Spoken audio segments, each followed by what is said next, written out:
conseil. Alors nous attendons les derniers officiels qui doivent arriver et après la mise en place, nous aurons le temps de commencer cette célébration. Merci encore pour votre patience.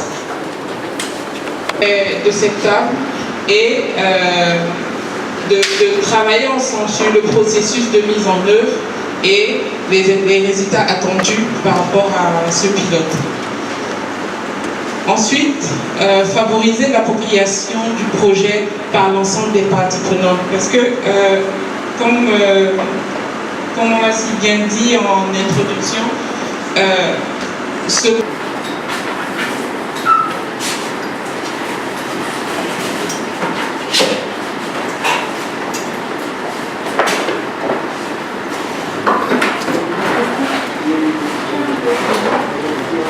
vraiment engagé dans le monde.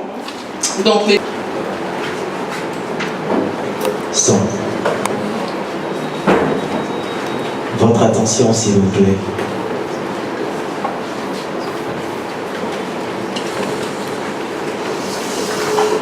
Madame Dinguet Minata, directrice de la direction d'aide et assistance aux réfugiés et apatrides du ministère des Affaires étrangères. Monsieur Sébastien Patita, administrateur principal de protection de l'Agence des Nations Unies pour les réfugiés en Côte d'Ivoire. Monsieur le commissaire divisionnaire Bakaïko Swalio, représentant l'Office national de l'identification de Côte d'Ivoire. Madame Vénus Koulibaly, consultante au HCR dans le cadre du projet CBI. Mesdames et messieurs les représentants des sociétés de téléphonie mobile en Côte d'Ivoire.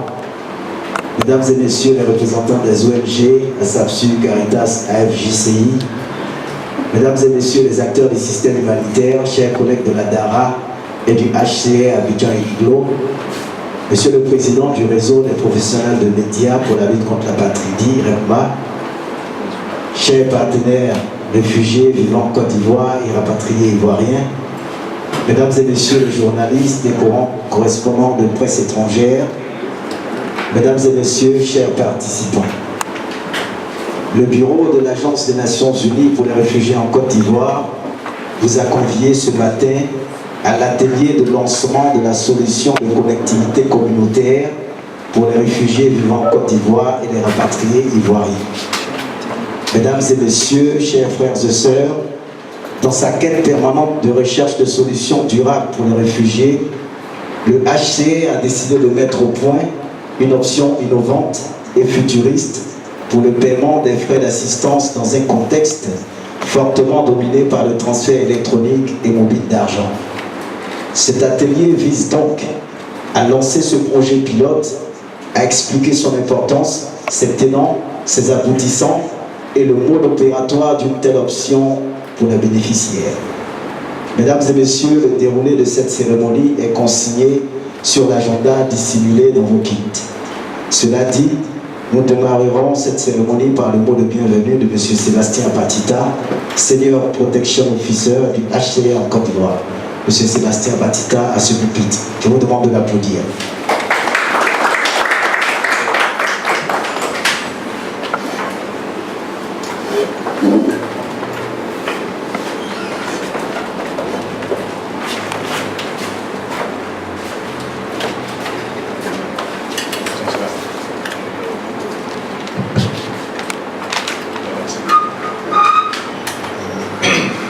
Madame la directrice de la DARA, comme pour ceux qui le savent, c'est la direction d'assistance et d'aide aux réfugiés et apatrides. Monsieur le commissaire divisionnaire représentant l'Office national de l'identification, l'ONI. Monsieur le responsable des institutions financières présentes dans cette salle. Monsieur le président du réseau des professionnels de médias pour la lutte contre la patridie, très chers journalistes, chers partenaires réfugiés et la patridie sont au centre de nos préoccupations d'aujourd'hui. Chers partenaires, mesdames et messieurs, je voudrais m'acquitter d'un devoir, celui de vous présenter les excuses du représentant au commissaire des Nations Unies pour les réfugiés, M. Mohamed Touré, qui devrait être présent dans cette salle pour vous souhaiter la bienvenue. Mais il est pris par d'autres obligations, donc m'a chargé de venir le représenter et donc me charge de vous transmettre ces salutations, mais aussi et surtout ces remerciements. Ce que vous ayez accepté l'invitation du Haut Commissaire des Nations Unies pour les réfugiés en partenariat avec le gouvernement, n'est-ce pas, pour prendre part à cette session de formation sur le projet connectivité communautaire. Je voudrais particulièrement exprimer mes remerciements à nos collègues de l'OMS qui ont bien voulu mettre à notre disposition cette salle qui va abriter cette session de formation. Pourquoi nous sommes ici, dans cette salle? Je ne voudrais pas peut-être aller dans le détail, parce que sûrement au cours des différentes présentations qui seront faites, vous aurez des éléments de réponse plus détaillés, n'est-ce pas, par rapport à l'objectif de cette session. Mais nous sommes ici pour avoir une compréhension commune de ce que c'est que la connectivité communautaire. On parle de plus en plus de transfert monétaire. Nos amis les anglo-saxons sont très prolixes en la matière. Depuis quelques temps, ils parlent de CBI, Cash-Based Initiative. Transfert monétaire, je crois qu'il faudrait que nous francophones également qu'on s'entende sur une terminologie, un concept qu'on va utiliser, comme le font nos frères des anglophones. Voilà, nous sommes là par rapport à ce nouveau concept, le transfert monétaire. Le HCR, dans sa vision de protection des personnes qui relèvent de sa compétence, a introduit un nombre d'initiatives. Il n'y a pas longtemps, on a introduit ce qu'on appelle les priorités stratégiques globales, n'est-ce pas, qui définissent donc les stratégies que l'organisation, évidemment ses partenaires doivent suivre pour répondre aux besoins de protection des personnes qui relèvent de sa compétence. On parle de plus en plus également de l'approche âge, genre et diversité. En tout cas, c'est une approche qui nous permet de mieux apprécier nos interventions et faire en sorte que ces interventions puissent effectivement bénéficier aux personnes qui relèvent de la compétence de l'organisation. Et donc, c'est dans cette optique également qu'est venue cette initiative sur le transfert monétaire.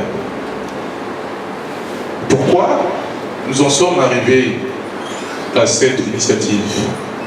Eh bien, il y a une chose qu'on doit reconnaître, c'est comme toute autre initiative décidée par le HCR, celle-ci vise également à répondre aux besoins de protection des personnes qui relèvent donc de la compétence de l'organisation. Le HCR s'est engagé à vulgariser la pratique des transferts monétaires. Et dans toutes les opérations du HCR au monde, il est question qu'à partir de 2019, ce principe soit mis en œuvre dans toutes nos opérations. Et donc c'est dans cette optique qu'au niveau de la Côte d'Ivoire, on n'a pas voulu rester donc en marche de cette initiative. Nous sommes en train de lancer cette initiative, un pilote qui commence aujourd'hui, mais qui va s'étendre en 2019.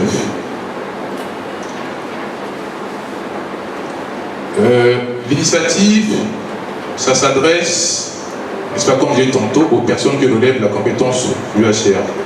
Nous avons dans cette salle nos frères, je dirais beaucoup plus nos partenaires, nos réfugiés. Il y a également des rapatriés.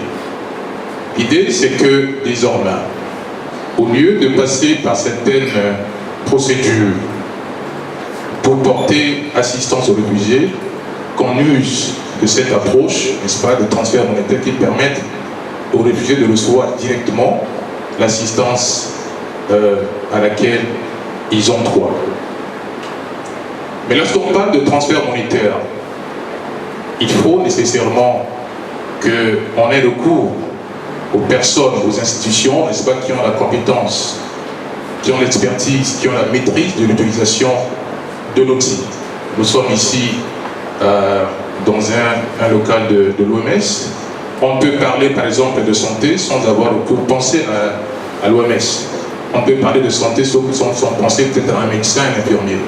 Et donc c'est tout à fait important que lorsque on s'engage dans cette dynamique, dans cette nouvelle initiative, dans cette nouvelle approche du transfert monétaire, qu'on puisse avoir recours, n'est-ce pas, aux spécialistes qui sont en charge des transferts monétaires, des institutions financières. Et nous sommes heureux d'avoir parmi nous les responsables de MTN, les responsables de Orange. Je crois qu'avec qui nous allons développer un partenariat somme toute dynamique.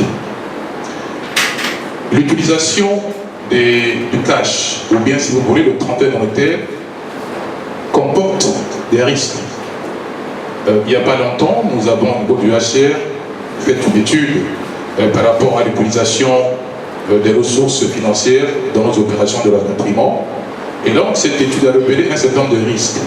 Et dans tout ce que nous faisons dans nos opérations, également c'est valable dans notre vie, nous devons, avant de poser un acte, avant de nous engager dans nos opérations, de voir quels sont les risques, de les évaluer et voir qu'est-ce qu'on peut faire, n'est-ce pas, pour minimiser ces risques-là. Et donc le transfert monétaire comporte des risques.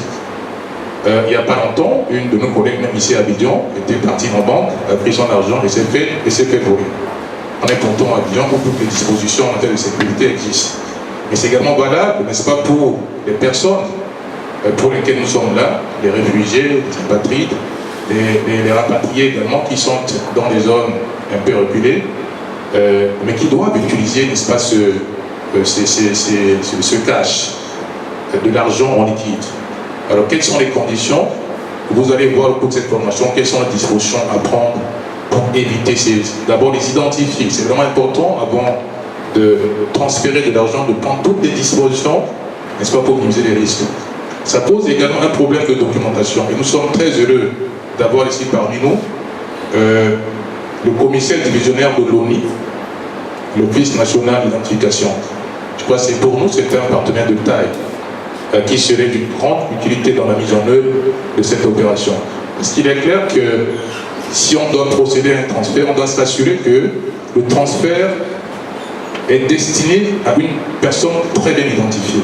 Et donc, en toile de fond, il y a un problème de documentation qui se pose et nous saurons compter, n'est-ce pas, avec l'ONU, qui serait pour nous, comme je l'ai dit tantôt, un partenaire de taille dans la mise en œuvre de cette opération de transfert monétaire. Donc, on doit s'assurer que tous nos frères, que ce soit les réfugiés, que ce soit les rapatriés, pour l'instant, nous n'avons pas un programme d'assistance qui vise les apatrides, mais sinon, on doit s'assurer que toutes ces personnes puissent disposer de documents, n'est-ce pas, pour leur permettre d'ouvrir des comptes, pour leur permettre en tout cas de mener des opérations pour répondre à leurs besoins de base. Voilà fixé à peu près le cadre de cette formation. Comme je l'ai dit tantôt, vous aurez des détails dans les différentes présentations qui seront faites, dans les différents exposés qui seront présentés et qui vous permettront, nous permettront, n'est-ce pas, de sortir de cet atelier avec un acquis. Nous sommes dans une opération de phase pilote et qui doit s'appliquer ici en Côte d'Ivoire, mais comme nous avons nos frères réfugiés ivoiriens qui sont dans le pays d'asile, ça les concerne également, et comme l'a dit tout à l'heure notre collègue Yann, cette formation est suivie par nos collègues qui se trouvent dans le pays d'asile au Ghana, au Libéria. Il va de soi que au sortir de cette formation, nous saurons, n'est-ce pas, avoir des acquis qui nous permettront d'ici demain de mener à bien cette opération qui est une innovation. C'est vrai que par le passé, on transférait de l'argent pour rapatrier, mais là on s'inscrit dans une dynamique novatrice parce que le monde veut ainsi. Beaucoup d'agences mettent en œuvre la même approche. Nous travaillons également dans cette dynamique avec nos collègues du PAM.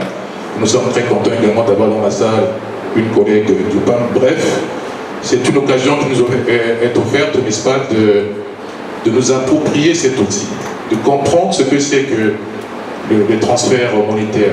quels sont tous les contours, quelles sont les mesures à prendre pour être sûr que lorsque nous allons transférer des ressources, que ça puisse effectivement parvenir aux destinataires. Je ne voudrais pas aller très loin.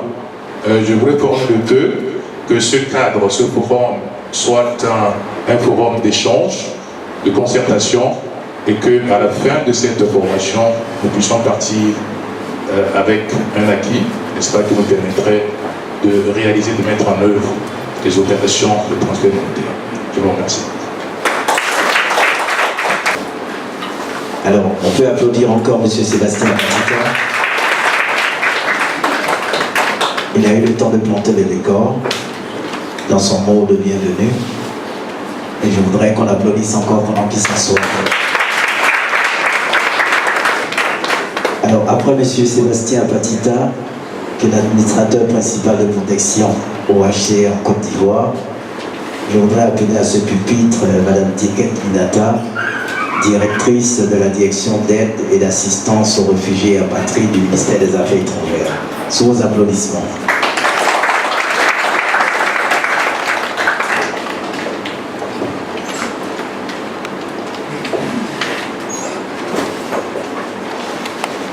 Principal de protection du Haut Commissariat des Nations Unies pour les réfugiés en Côte d'Ivoire, Monsieur le commissaire divisionnaire représentant l'Office national d'identification, Mesdames et Messieurs les représentants des ministères et des structures techniques, Mesdames et Messieurs les représentants des opérateurs de la téléphonie mobile en Côte d'Ivoire, honorables invités, c'est avec un plaisir sans cesse renouvelé que je prends la parole au nom de la Direction d'aide et d'assistance aux réfugiés à partir du ministère des Affaires étrangères à l'occasion de la cérémonie de lancement du projet pilote de solutions de connectivité communautaire initié et conduit par le Haut Commissariat des Nations Unies pour les réfugiés en Côte d'Ivoire.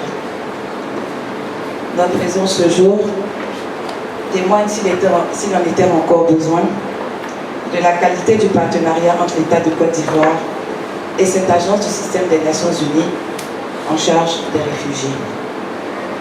C'est le lieu de réitérer au HCR, au nom du gouvernement ivoirien, et au nom de son Excellence Monsieur le ministre des Affaires étrangères, Monsieur Marcel Amontano, les sincères remerciements pour la qualité de la collaboration qui existe si heureusement entre les deux institutions. Le projet pilote, solution de connectivité communautaire, tel que pensé par le HCR, s'inscrit dans les nouvelles tendances mondiales marquées par la révolution technologique. En introduisant l'usage des moyens de paiement électroniques dans les habitudes des personnes sous notre mandat, les objectifs visés sont de réduire entre autres les risques liés à la manipulation du cash, d'assurer l'autonomie et la liberté de décision des utilisateurs, d'améliorer l'accès au système financier et l'inclusion numérique et financière. La DARA se félicite donc que ce processus qui se veut participatif prenne en compte l'opinion des bénéficiaires finaux que sont les réfugiés et les rapatriés, et les invite donc à prendre part au groupe de travail mis en place à cet effet. Pour sa part, la DARA, tout en félicitant le Haut Commissariat des Nations Unies pour cette initiative, voudrait insister sur le caractère volontaire de cette solution et surtout sur la prise en compte de la particularité et de la complexité de la situation des personnes rapatriées afin que cette mesure ne soit pas contre-productive. La communication devrait donc être un volet essentiel de la stratégie de mise en œuvre qui pourrait être élaborée. Sur ce, je déclare ouvert le présent atelier de lancement du projet pilote Solutions de connectivité communautaire. Je vous remercie. Merci Madame la directrice de la DARA. Après ce mot d'ouverture, nous procédons à une photo de famille. Alors la photo de famille aura lieu juste au bas de l'immeuble et juste après nous procéderons à une pause café Et juste après la pause café, nous reviendrons ici pour la première présentation. La première présentation sera exécutée par Liréré Ernestine du Centre Office de Guillaume. Alors donc pour la photo de famille, nous avons demandé à toutes les caméras et à tous les preneurs d'images de nous rejoindre juste en bas afin qu'on puisse faire cette photo de famille, puis la pause café. Après la pause café, nous reviendrons ici pour la suite de cet atelier. Je vous demande d'applaudir encore une fois votre présence et de nous retrouver juste en bas. Voilà pour la photo de famille. Merci.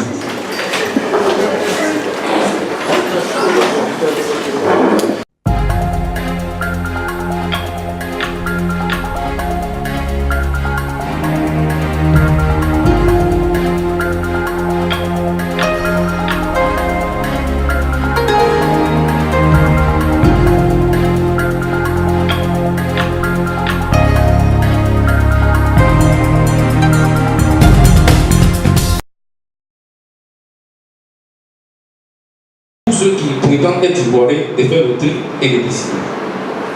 Également, on avait une mission en France il y a à peu près un mois où nous avons été amenés à identifier 25 personnes qui se déclaraient déjà ivoiriennes. Et lorsque nous avons fait les investigations, il se retrouvait que sur les 25, il y a 7 seulement qui étaient ivoiriens. Donc vous comprenez que c'est vrai qu'il faut faciliter les choses, mais nous devons également nous entourer de maximum de précautions, pour ne pas que nous nous trouvons dans une situation assez difficile pour nous-mêmes par la suite. Donc, pour ce qui... Il faut qu'on reste focus. Il s'agit d'un transfert monétaire sur le support qui est la puce électronique. Alors, cette puce, elle peut être lue dans n'importe quel téléphone.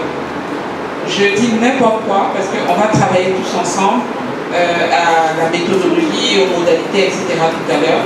Mais, par exemple, il pourrait être conçu que sur le site, l'opérateur ait un téléphone dans lequel on peut introduire la SIM et à l'instant, il constate son versement et il récupère sa puce. La puce, c'est l'argent. Ce n'est pas le téléphone qui est l'argent.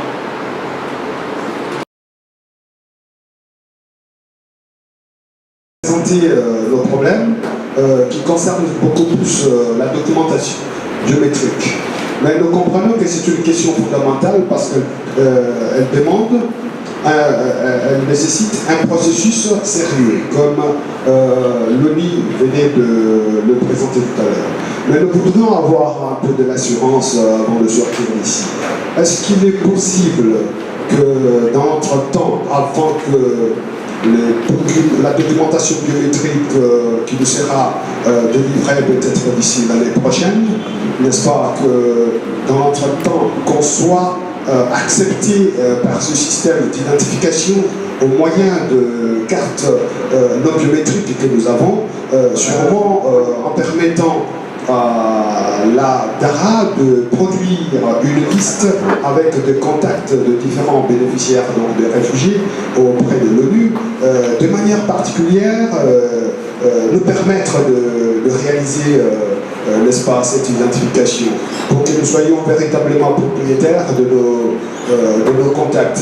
Parce que, comme nous vous avons signalé, nous nous sentons très mal à l'aise dans la peau de sous-hommes, sous couverture, et surtout qu'avec les opérations de transfert monétaire, n'est-ce pas, qui présentent bien sûr des risques financiers de pertes possibles ou de braquage, qu'on ne soit pas victime dans ce sens. Est-ce qu'il est possible, d'ici l'établissement de cette documentation biométrique, de prendre des dispositions spécifiques, particulières pour vous?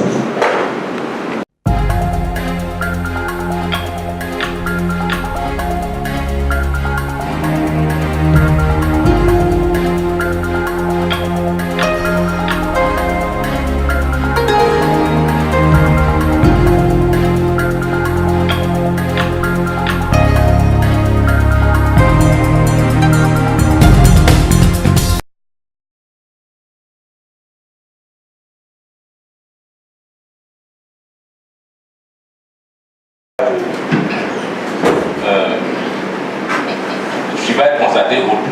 beaucoup de la mise en place de ce projet-là. Je vous remercie. Merci beaucoup.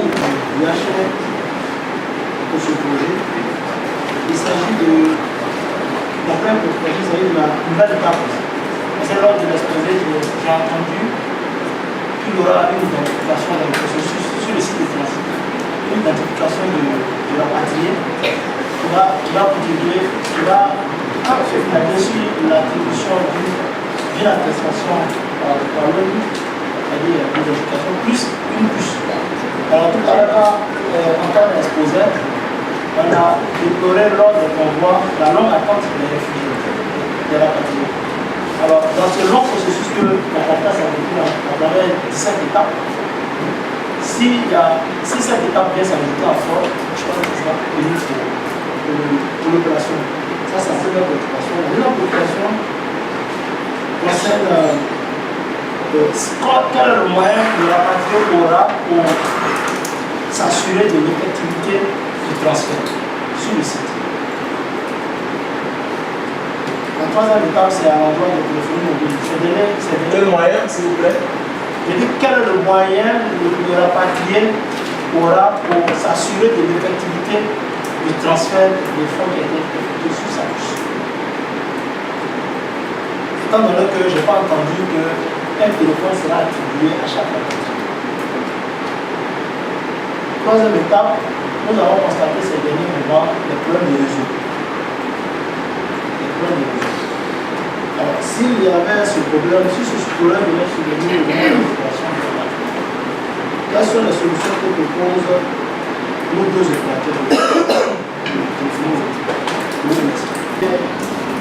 Du fait que de plus en plus, ils encouragent les clients à garder les montants transférés sur les téléphones, sur les comptes MTN Money pour ne pas faire les retraits d'un seul coup.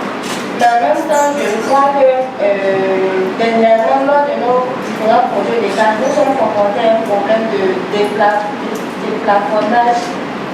C'est-à-dire qu'il y a des puces qui sont programmées pour recevoir juste un certain montant. Et parce que ce montant, on ne peut plus faire des transactions sur la puce jusqu'à ce que le bénéficiaire ait retiré l'argent qui est déjà sur la puce.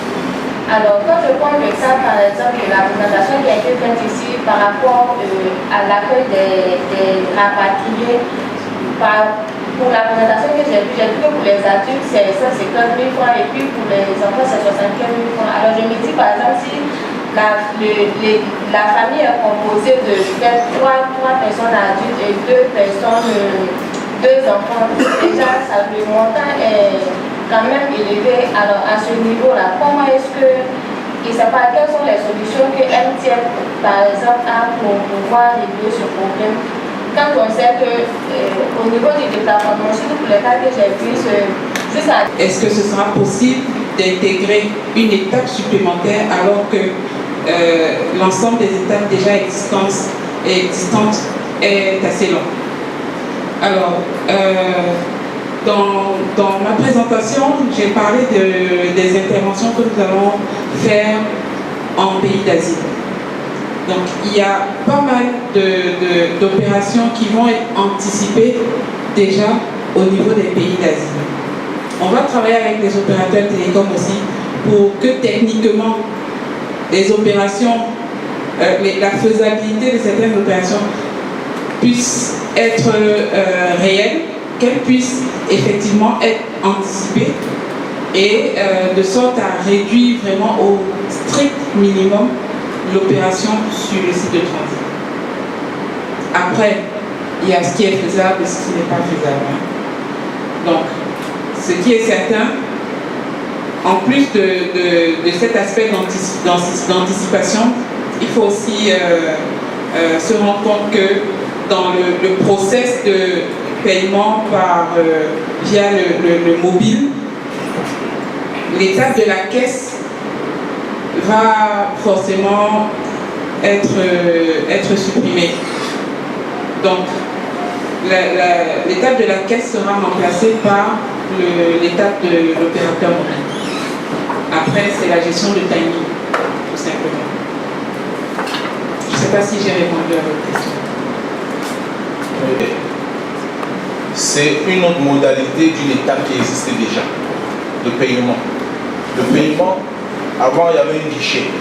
Les gens s'alignent pour prendre le cash. On compte des billets, on leur remet, n'est-ce pas? Maintenant vous aurez, au lieu d'un guichet unique, vous aurez un autre guichet juste à côté. Pour ceux qui auront choisi l'option de la monétisation par électronique.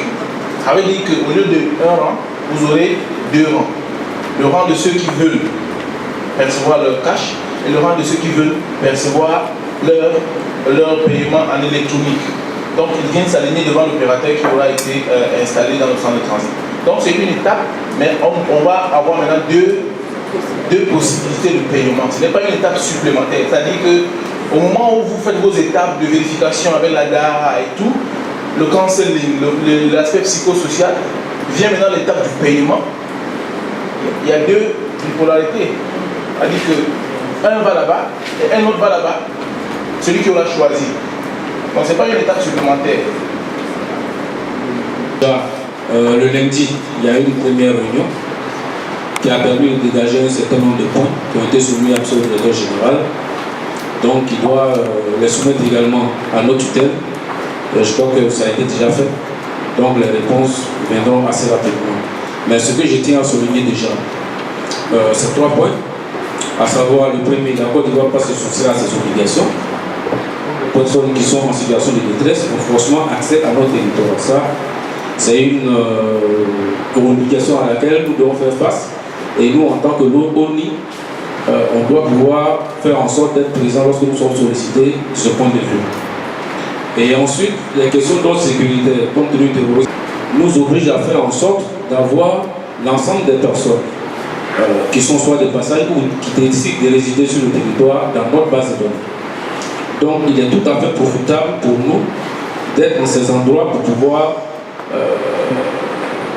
faire en sorte de capter cette masse de personnes qui arrivent. C'est dans notre intérêt, c'est dans des questions d'ordre sécuritaire et nous ne pouvons pas nous soucier à cela. Pour obligation également de suivre ce qui est dit. Et ce qui est dit, c'est que nous devons faire en sorte à faciliter les procédures administratives soient allégées au maximum possible. Mais cela n'empêche pas non plus que nous prenions des mesures. Tous ceux qui arrivent, c'est sur la base de la déclaration, de leur déclaration, qu'on les identifie. Celui qui arrive, qui dit qu'il est ivoirien, il dit qu'il est ivoirien. Et je me souviens que j'avais une mission en Italie il y a environ 2 ans. Et j'étais choqué par les chiffres que les autorités italiennes donnaient.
Vous continuerez à mettre en place pour que voilà, nos POC n'aient pas à avoir des difficultés pour le retrait de leurs sous au moment opportun. Merci. En partenariat au Balmani, avez-vous déjà mis en place un système de plainte au cas où il y a une mauvaise manipulation ou un souci? Voilà. Si oui, pouvez-vous expliquer comment ça se passe? Merci. Je pense qu'on pourra trouver une formule. Surtout qu'on n'est pas loin déjà de finaliser le document biométrique. Donc je pense que c'est des choses qui doivent aller très très vite. Ok? Merci. Merci beaucoup. La mise en œuvre de la solution. toujours par rapport à notre atelier de lancement, les acteurs que nous sommes. Donc nous avons les communautés, et l'OIM, et l'ONI, alors les opérateurs de téléphonie mobile, nous avons Orange et MTN qui sont présents, la société civile et les médias.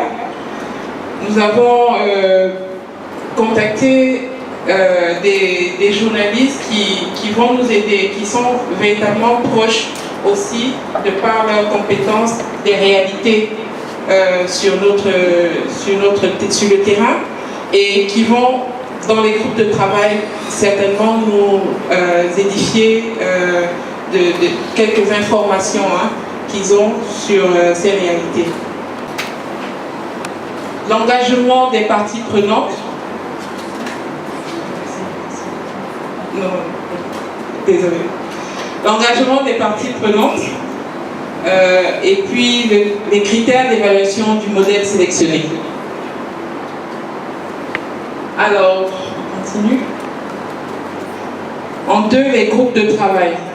Donc, les groupes de travail, comme je le disais tout à l'heure, nous les aurons essentiellement dans les pays d'Asie.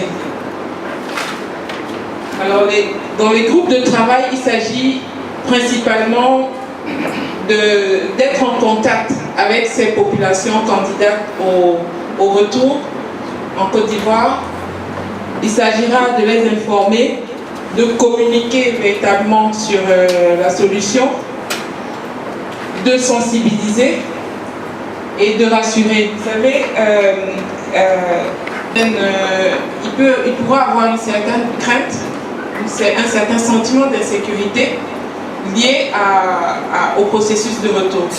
Alors, il s'agit pour nous, dans le cadre aussi de cette mise en place de solutions, de les informer, de les sensibiliser, de les rassurer surtout.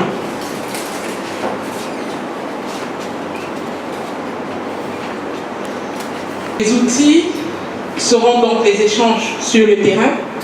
Nos collègues donc les échanges sur le terrain.